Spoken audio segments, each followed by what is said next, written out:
जब सब कुछ नहीं था तब भी कुछ था।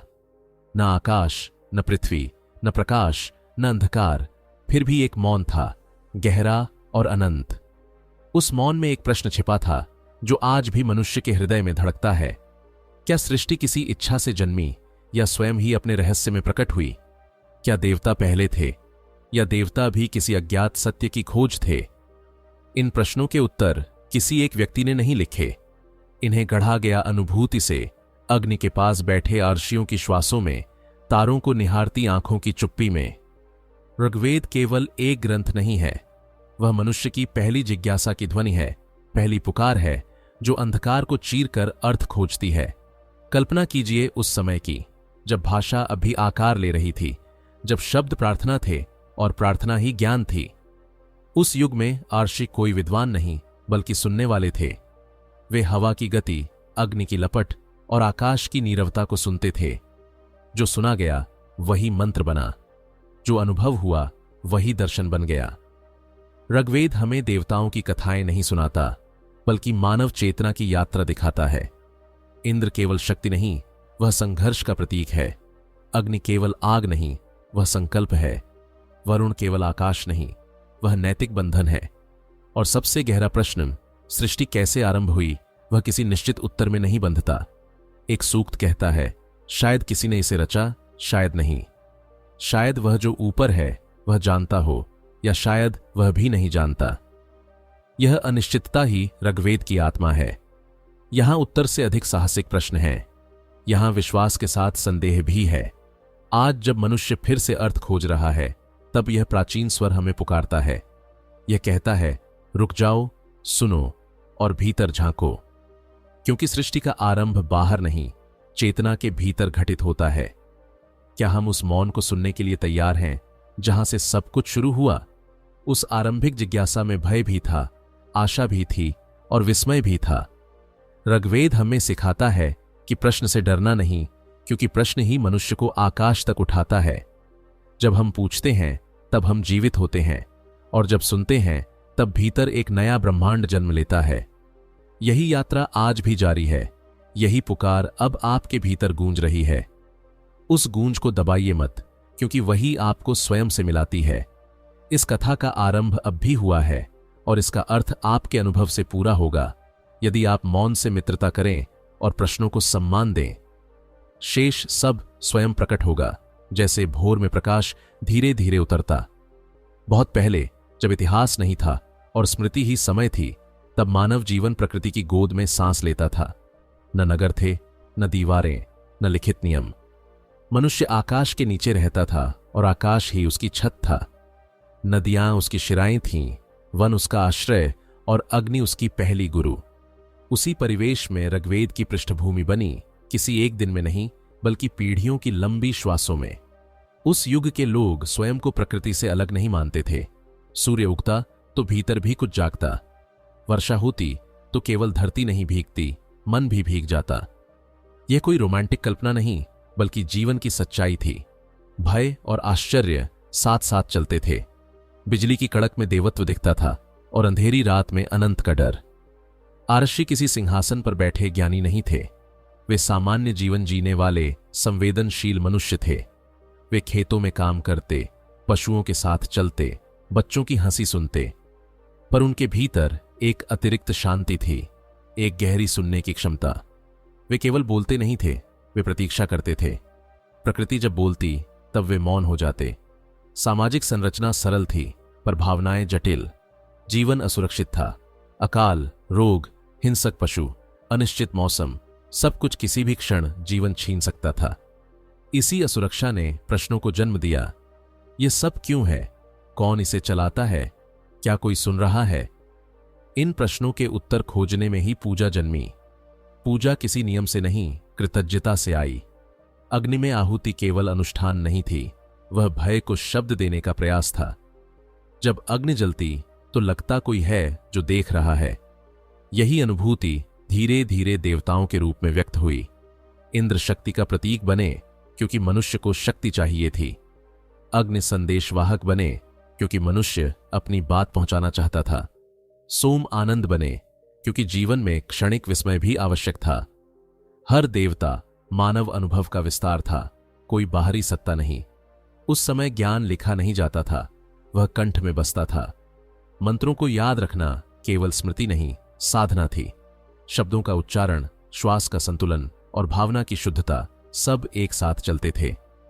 आर्षि जानते थे कि शब्द केवल ध्वनि नहीं, कंपन है। बालक अपने पिता से मंत्र सुनते और पिता अपने गुरु से। इस प्रकार ज्ञान रक्त की तरह बहता रहा। हर पीढ़ी कुछ जोड़ती, कुछ छोड़ती। ऋग्वेद किसी एक मन का उत्पाद नहीं, सामूहिक चेतना का परिणाम है। स्त्रियां भी इस यात्रा का हिस्सा थीं। घोषा, लोपामुद्रा जैसी ऋषिकाएं केवल नाम नहीं, संवेदनशील दृष्टि थीं। उनके मंत्रों में शरीर, पीड़ा और आकांक्षा की सच्चाई है।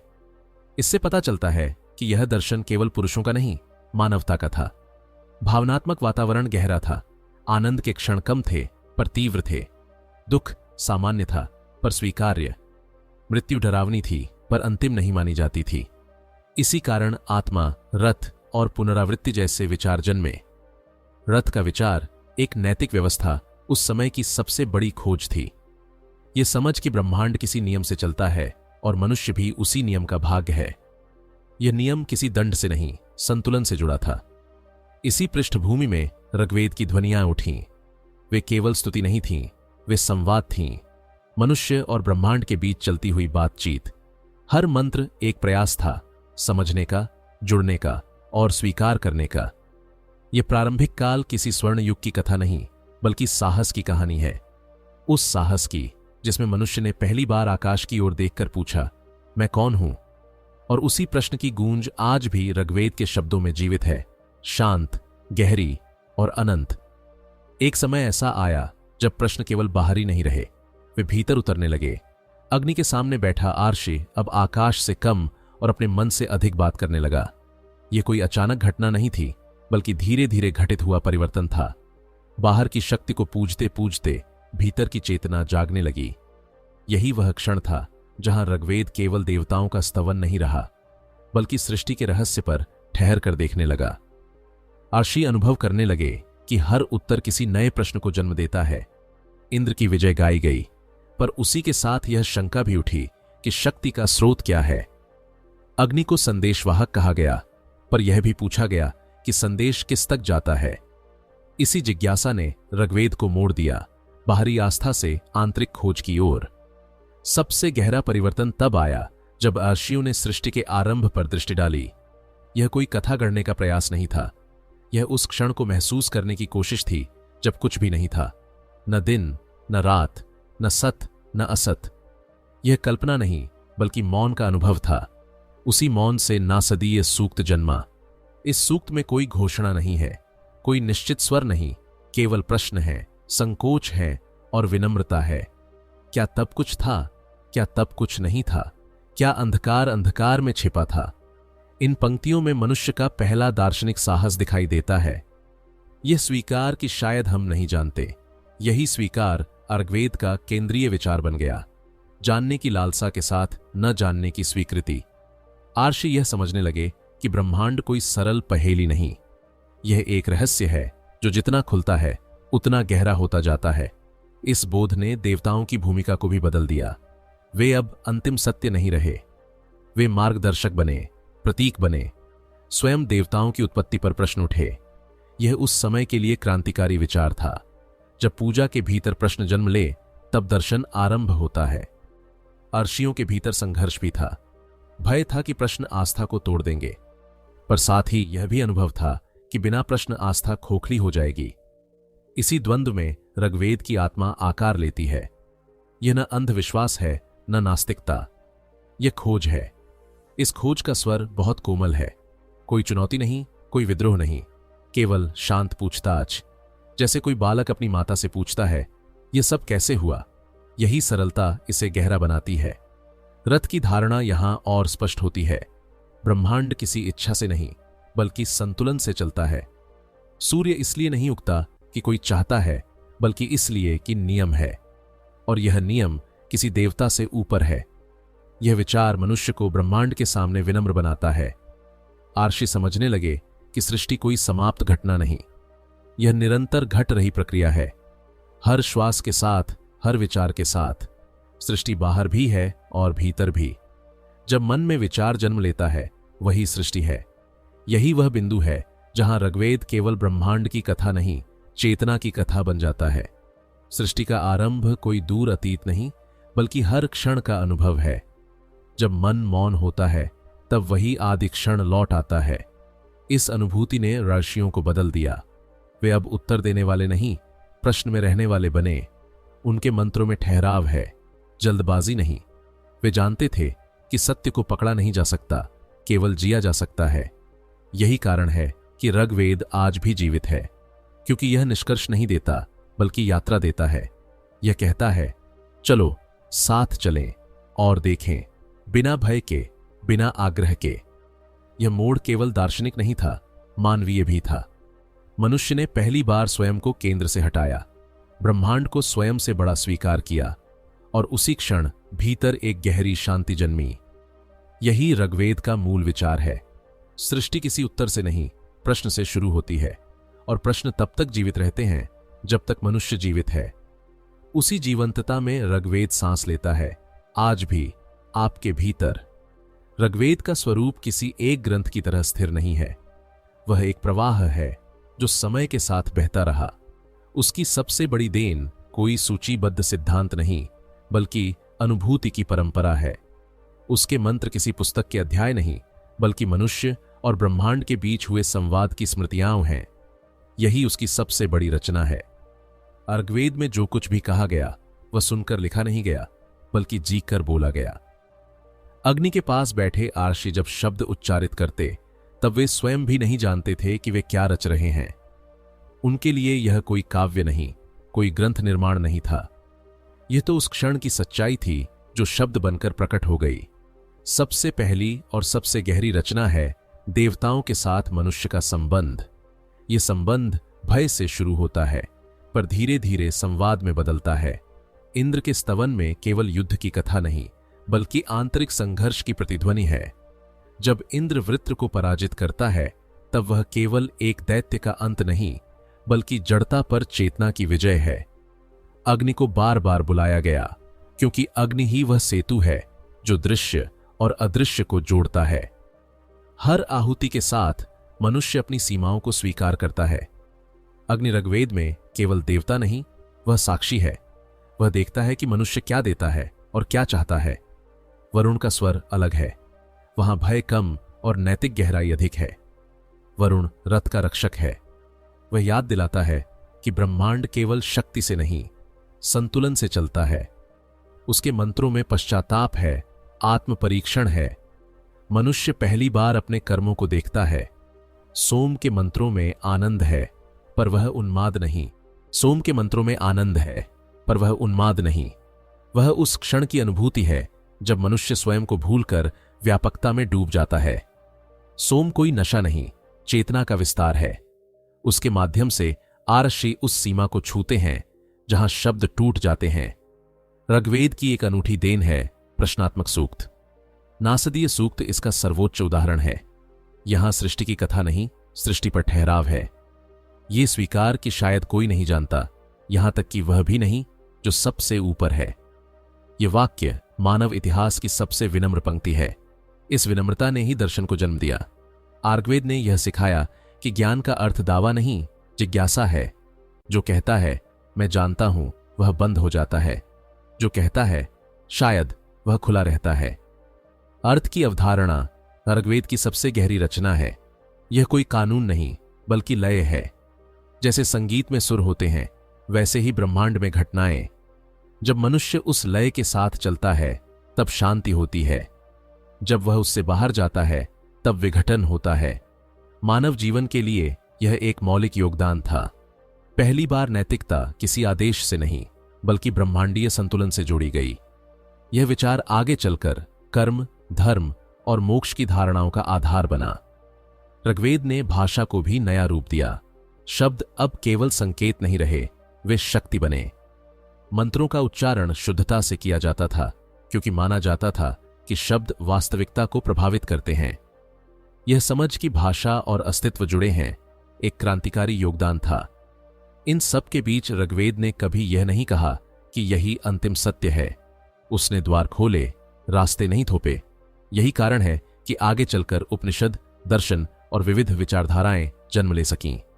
ऋग्वेद का सबसे बड़ा योगदान यही है कि उसने मनुष्य को सोचने का साहस दिया। उसने कहा, देखो, पूछो, अनुभव करो। उत्तर यदि न भी मिले तो भी यात्रा मूल्यवान है। यह ग्रंथ नहीं, एक निमंत्रण है उस यात्रा का जो बाहर से भीतर जाती है और भीतर से अनंत की ओर खुलती है। उसी निमंत्रण में ऋग्वेद की आत्मा बसती है, शांत, गहरी और समय से परे। ऋग्वेद की यात्रा जितनी गहरी थी उतनी ही कठिन भी। यह केवल स्तुति और अनुभूति की कथा नहीं, बल्कि संघर्ष और अस्वीकार की कहानी भी है। जिस समय ये मंत्र जन्म ले रहे थे उस समय हर नया प्रश्न जोखिम था। परंपरा सुरक्षित थी, प्रश्न असुरक्षित, और ऋग्वेद ने प्रश्न चुनने का साहस किया। अर्षियों के भीतर पहला संघर्ष स्वयं से था। जब उन्होंने देवताओं की स्तुति करते करते यह पूछना शुरू किया कि देवता आए कहां से, तब उनके मन में भय उठा। यदि यह प्रश्न गलत हुआ तो क्या होगा? क्या आस्था टूट जाएगी? क्या समुदाय उन्हें अस्वीकार कर देगा? यह डर किसी बाहरी दंड का नहीं, बल्कि भीतर की अस्थिरता का था। कई अर्षियों ने इस द्वंद्व को मौन में जिया। वे सब कुछ जानते हुए भी सब कुछ कह नहीं पाए। मंत्रों में जो अस्पष्टता है वह केवल दर्शन नहीं, सुरक्षा भी है।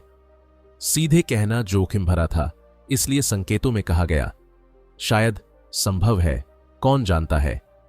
ये शब्द केवल दार्शनिक विनम्रता नहीं, सामाजिक विवशता भी थे। समाज भी एक रूप नहीं था। कुछ लोग मंत्रों में केवल शक्ति देखना चाहते थे। वे देवताओं को साधन बनाना चाहते थे ताकि वर्षा हो, विजय मिले, संतान हो। उनके लिए प्रश्न अनावश्यक थे। जब आरष्य संतुलन, रथ और अनिश्चितता की बात करते तब उन्हें व्यावहारिक नहीं माना जाता। इससे टकराव पैदा हुआ। कुछ ने ऋषियों को स्वप्नदर्शी कहा, कुछ ने उन्हें परंपरा से भटका हुआ। यह आलोचना लिखित नहीं है, पर मौन में दर्ज है। जो विचार बहुत आगे होता है वह अपने समय में अकेला पड़ जाता है। ऋग्वेद के कई स्वर ऐसे ही एकांत से निकले। अर्षियों का जीवन भी सरल नहीं था। प्रकृति सुंदर थी पर निर्दयी भी।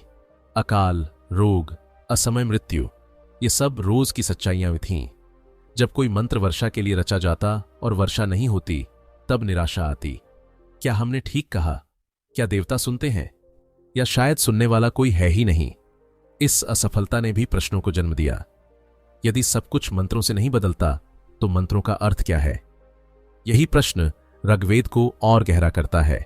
वह जादू से दर्शन की ओर बढ़ता है, नियंत्रण से स्वीकार की ओर। एक और संघर्ष था, भाषा का।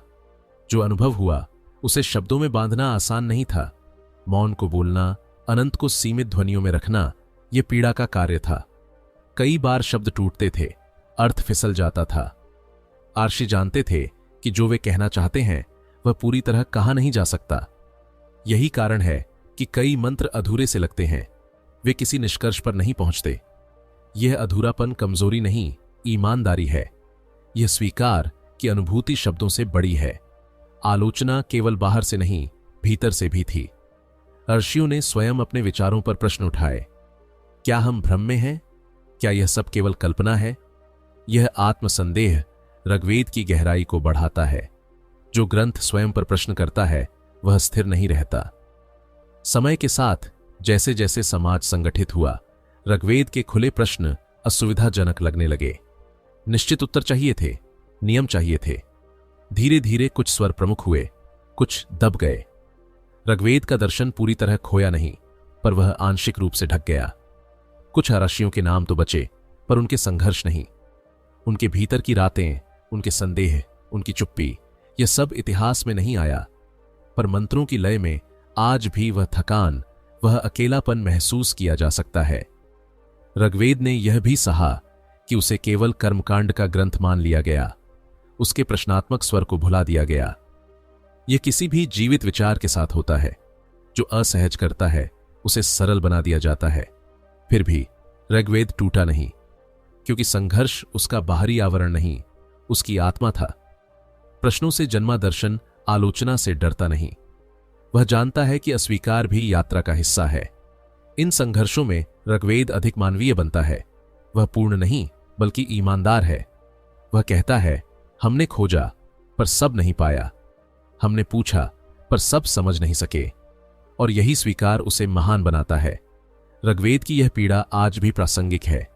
जब भी कोई नया प्रश्न उठता है, उसे संदेह से देखा जाता है। जब भी कोई कहता है मुझे नहीं पता, उसे कमजोर माना जाता है।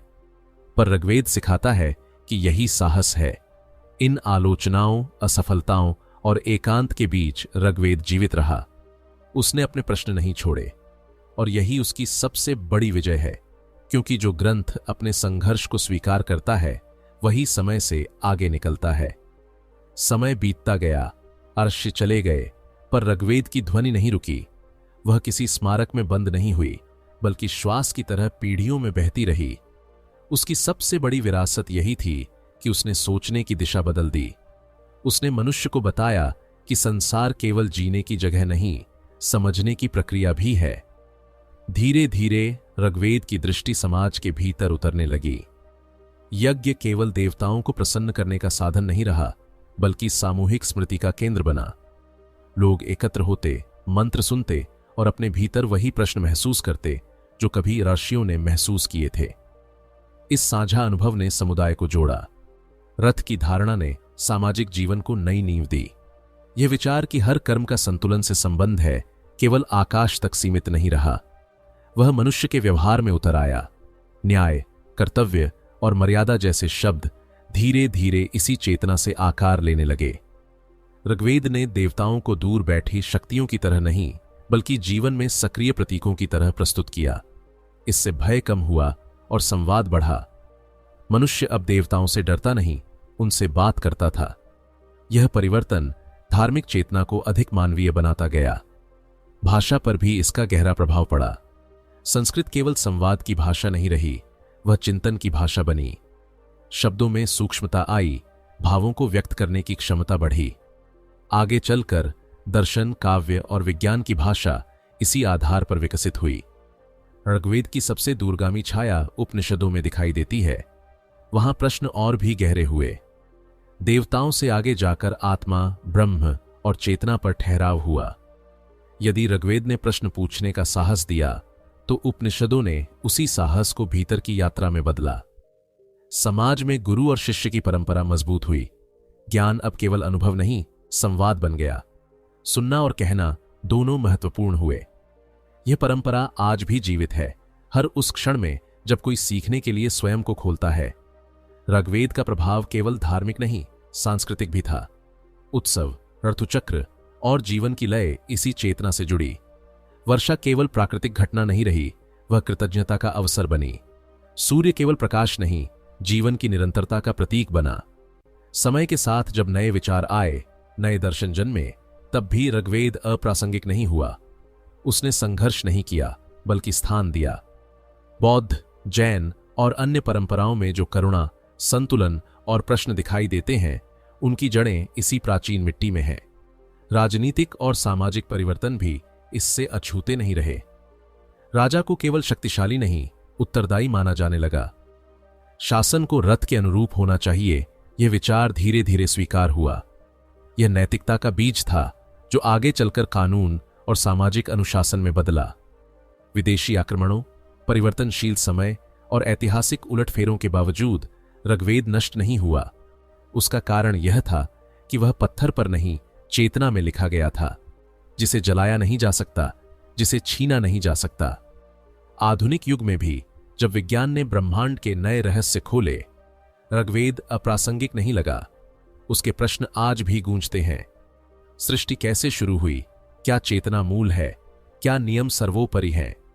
विज्ञान और दर्शन यहां शत्रु नहीं, संवादकर्ता बनते हैं। ऋग्वेद ने मनुष्य को यह विरासत दी कि वह निश्चितता का दास न बने। वह कहता है, जानो पर विनम्र रहो, खोजो पर जकड़ो मत। यही दृष्टि समाज को कठोर होने से बचाती है। आज भी जब कोई व्यक्ति आकाश की ओर देखकर मौन हो जाता है, जब वह भीतर उठते प्रश्नों से भागता नहीं, तब ऋग्वेद जीवित होता है। उसकी विरासत मंदिरों में नहीं, उस मौन में है। इस प्रकार ऋग्वेद का प्रभाव किसी कालखंड तक सीमित नहीं, वह एक निरंतर स्पंदन है जो मनुष्य को याद दिलाता है कि जीवन केवल उत्तर नहीं, प्रश्नों के साथ चलने का नाम है, और यही स्मृति उसकी सबसे गहरी, सबसे स्थायी छाप है। ऋग्वेद का बाहरी रूप मंत्रों में दिखाई देता है, पर उसका अंतरंग अर्थ मौन में छिपा है। जो कहा गया है उससे अधिक महत्वपूर्ण वह है जो अनकहा रह गया। इसी अनकहे में उसकी दार्शनिक गहराई बसती है। यह ग्रंथ मनुष्य को उत्तर नहीं देता, बल्कि उसे स्वयं के सामने बैठा देता है। सृष्टि का प्रश्न केवल ब्रह्मांड का नहीं, मन का भी है। जब ऋग्वेद पूछता है कि आदि में क्या था, तब वह यह भी पूछ रहा होता है कि विचार से पहले मन में क्या था। उस क्षण को पकड़ने की कोशिश है जब इच्छा जन्म नहीं लेती, जब भय आकार नहीं लेता। वही शुद्ध चेतना है जिसे नाम देना कठिन है। ऋग्वेद में देवता बाहरी आकृतियां नहीं, आंतरिक अवस्थाएं हैं। इंद्र वह साहस है जो भीतर की जड़ता से लड़ता है। अग्नि वह चेतना है जो अज्ञान को जलाती है। वरुण वह विवेक है जो सीमाएं याद दिलाता है। जब मनुष्य इन्हें बाहर खोजता है तब वह पूजा करता है, जब भीतर पहचानता है तब वह दर्शन करता है। रथ का विचार केवल नैतिक नियम नहीं, अस्तित्व की लय है। हर मनुष्य के भीतर एक ताल है। जब जीवन उस ताल से जुड़ा होता है तब शांति होती है। जब उससे विचलन होता है तब पीड़ा। यह पीड़ा दंड नहीं, संकेत है। संकेत कि कहीं लय टूट रही है। ऋग्वेद भय को नकारता नहीं, वह जानता है कि भय मनुष्य की मूल भावना है। अज्ञात से डर, मृत्यु से डर, अकेलेपन से डर, पर वह भय में ही छिपी संभावना को दिखाता है। भय मनुष्य को पूछने के लिए विवश करता है और प्रश्न मनुष्य को विस्तृत करता है। आशा भी इसी प्रकार आती है। वह किसी वचन से नहीं, अनुभव से जन्म लेती है। जब आरष्य कहते हैं शायद कोई जानता हो, तो वह आशा का बीज है। यह स्वीकार कि पूर्ण अज्ञान नहीं है, पर यह आशा कभी कठोर नहीं होती, वह खुली रहती है।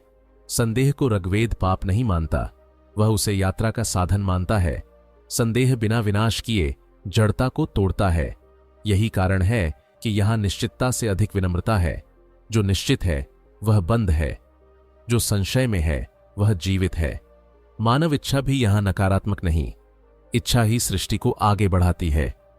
पर ऋग्वेद चेतावनी देता है कि इच्छा जब अंधी हो जाती है तब संतुलन टूटता है। इसलिए इच्छा के साथ विवेक आवश्यक है। यही संतुलन जीवन का मूल है। ऋग्वेद का दर्शन मनुष्य को केंद्र से हटाता है। वह उसे ब्रह्मांड का स्वामी नहीं, सहभागी बनाता है। यह दृष्टि अहंकार को पिघलाती है। जब मनुष्य स्वयं को विशालता का अंश मानता है तब वह अधिक करुणाशील होता है। यह दर्शन समय के पार जाता है। यहां भूत, वर्तमान और भविष्य अलग नहीं, सब एक ही प्रवाह के क्षण हैं। जब मनुष्य इस प्रवाह को देखता है तब मृत्यु का भय भी बदल जाता है। मृत्यु अंत नहीं, परिवर्तन बन जाती है। ऋग्वेद मौन का सम्मान करता है। हर मंत्र के पीछे एक विराम है। उस विराम में ही अर्थ उतरता है। जो केवल शब्द सुनता है वह सतह पर रहता है, जो विराम को सुनता है वह भीतर उतरता है। यह दर्शन कठोर नहीं, इसमें करुणा है, क्योंकि यह मनुष्य की सीमाओं को स्वीकार करता है। यह कहता है तुम सब नहीं जान सकते और यह ठीक है। इसी स्वीकार में शांति है। ऋग्वेद की गहराई इसी में है कि वह मनुष्य को किसी ऊंचे आदर्श की ओर नहीं खींचता, बल्कि उसे जैसा है वैसा ही स्वीकार करता है। वह कहता है अपने प्रश्नों के साथ आओ, अपने भय, अपनी आशा, अपनी उलझन लेकर आओ। और जब मनुष्य ऐसा करता है तब दर्शन कोई दूर की वस्तु नहीं रहता, वह जीवन बन जाता है। हर श्वास में, हर मौन में, हर प्रश्न में। यही ऋग्वेद का अंतरंग अर्थ है। एक ऐसी यात्रा जो बाहर नहीं, भीतर घटती है और जो कभी समाप्त नहीं होती। आज का मनुष्य भी उसी प्रश्न के साथ खड़ा है जिसके साथ कभी आर्षि खड़े थे। अंतर केवल इतना है कि तब आकाश खुला था और आज मन बंद है। तब प्रश्न बाहर की ओर उठते थे, आज भीतर दबे रहते हैं। ऋग्वेद की प्रासंगिकता यहीं से शुरू होती है, क्योंकि वह मनुष्य को फिर से प्रश्नों की अनुमति देता है। आधुनिक जीवन में गति बहुत है पर दिशा कम। मनुष्य चलता बहुत है पर ठहरता नहीं। ऋग्वेद ठहरने की याद दिलाता है। वह कहता है रुकना हार नहीं, समझ की शुरुआत है। जब मनुष्य ठहरता है तभी वह देख पाता है कि उसके भीतर क्या चल रहा है। आज भी भय वही है, केवल रूप बदल गए हैं। असुरक्षा, असफलता, पहचान खोने का डर। ऋग्वेद इन भय से लड़ने को नहीं कहता, उनसे भागने को भी नहीं। वह कहता है, इन्हें देखो, क्योंकि जो देखा जाता है वही बदलता है। रथ की अवधारणा आज भी उतनी ही जीवित है। जीवन में जब संतुलन टूटता है तब तनाव बढ़ता है। जब कर्म और अंतःकरण में दूरी आती है तब अशांति जन्म लेती है। ऋग्वेद किसी बाहरी नियम की बात नहीं करता, वह भीतर की लय की बात करता है। उस लय को पहचानना आज भी उतना ही आवश्यक है। मनुष्य आज स्वयं को केंद्र मानने लगा है। सब कुछ उसके लिए है, उसके अनुसार है। ऋग्वेद इस भ्रम को धीरे से हटाता है। वह याद दिलाता है कि हम विशालता का एक अंश हैं।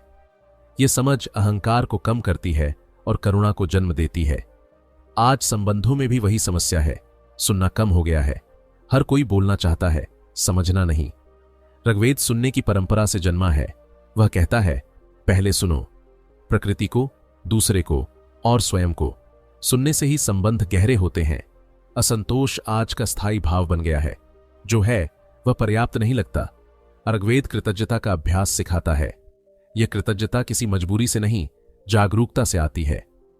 जब मनुष्य देखता है कि जीवन कितना नाजुक है, तब वह जो है उसे सम्मान देता है। आज मनुष्य उत्तर चाहता है, तुरंत और स्पष्ट। ऋग्वेद धैर्य सिखाता है। वह कहता है, कुछ प्रश्न ऐसे होते हैं जिनके साथ जीना पड़ता है। यह स्वीकार मन को हल्का करता है। हर चीज को नियंत्रित करने की इच्छा से मुक्ति देता है। अकेलापन आज बहुत गहरा है। भीड़ में भी मनुष्य अकेला है। ऋग्वेद संबंध की स्मृति है। वह बताता है कि मनुष्य कभी अकेला नहीं रहा। वह प्रकृति से, आकाश से, अग्नि से जुड़ा रहा है। यह जुड़ाव आज भी संभव है यदि दृष्टि बदले। मन की अशांति का एक कारण है निरंतर तुलना। ऋग्वेद तुलना नहीं करता। वह हर अनुभव को विशिष्ट मानता है। हर आरुष्य की अनुभूति अलग है, फिर भी मूल्यवान।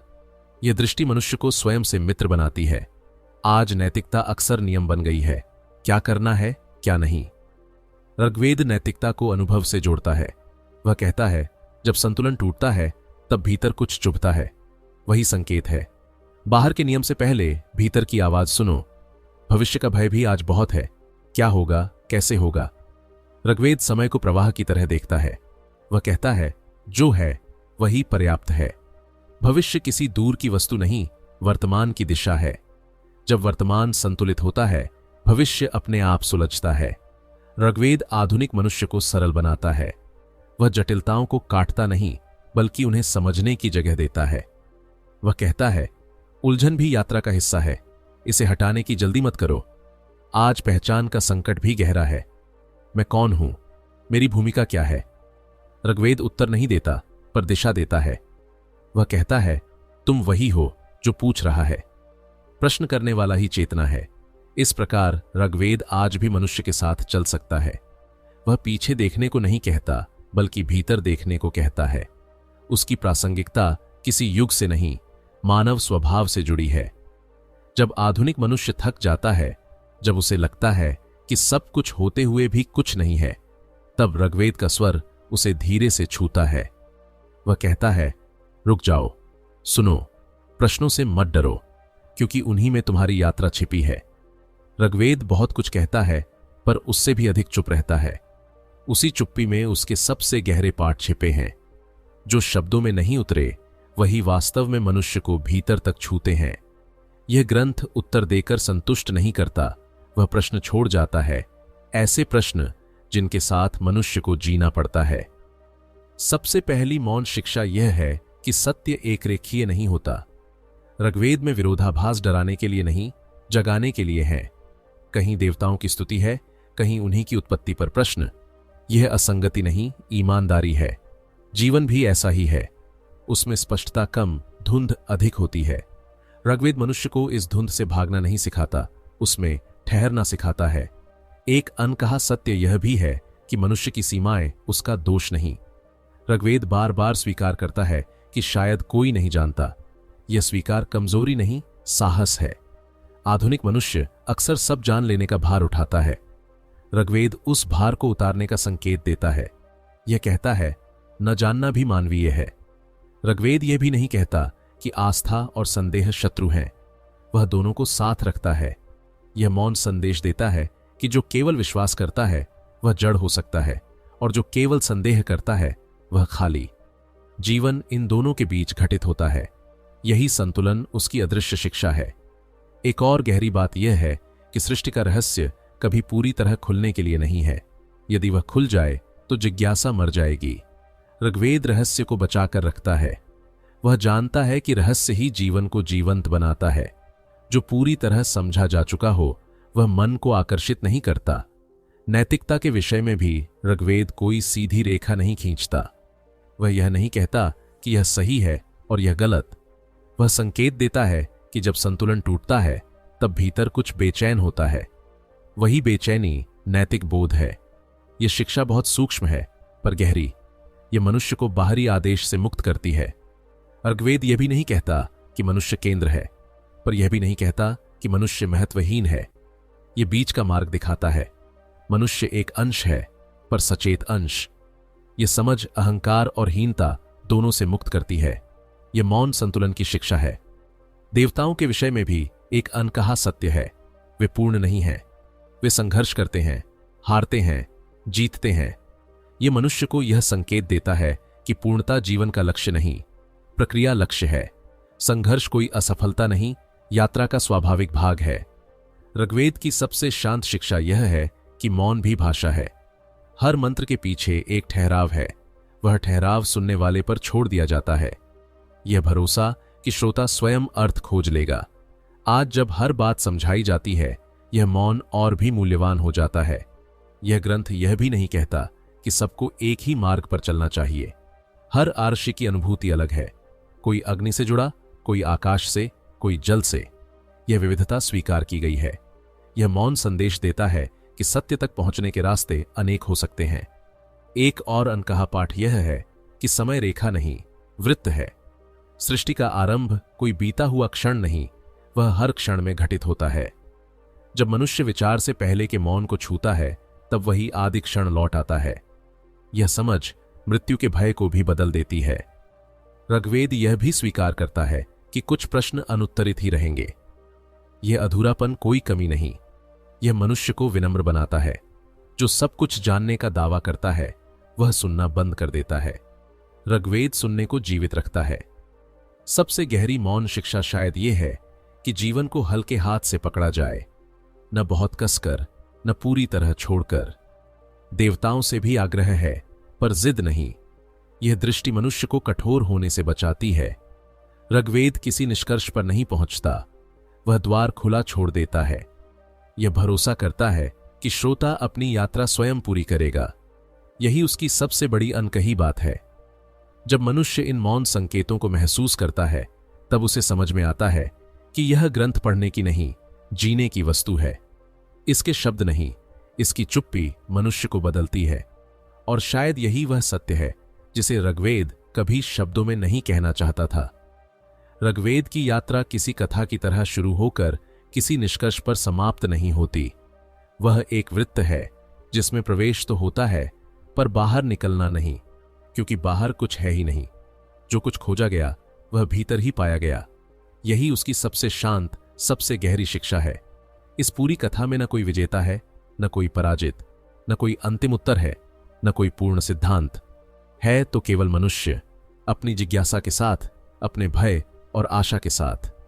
ऋग्वेद मनुष्य को बदलने की कोशिश नहीं करता। वह उसे देखता है, स्वीकार करता है और उसके साथ बैठ जाता है।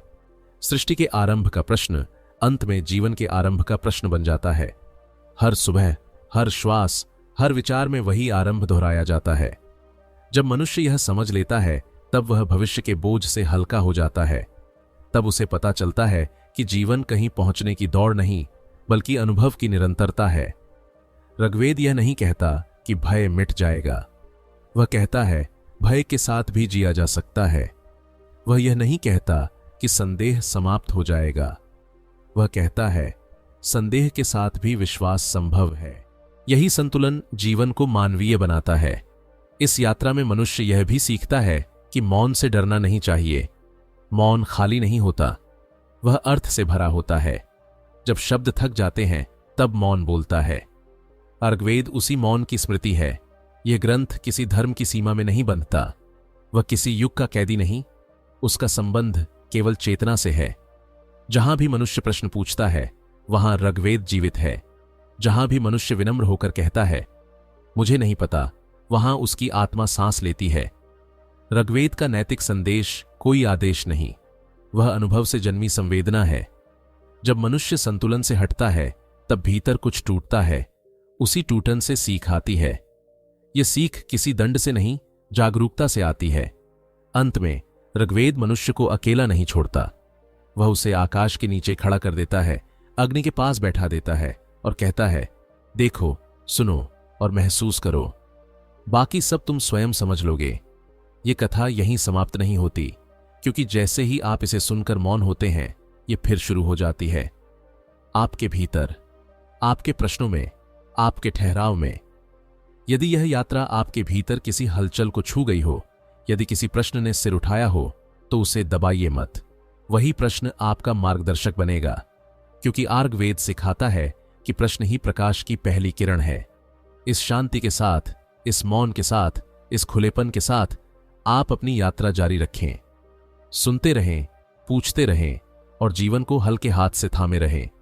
यही सबसे गहरी साधना है।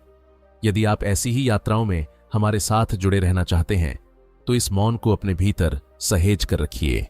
आगे की राह पर हम फिर मिलेंगे, किसी नए प्रश्न के साथ, किसी नई शांति के साथ।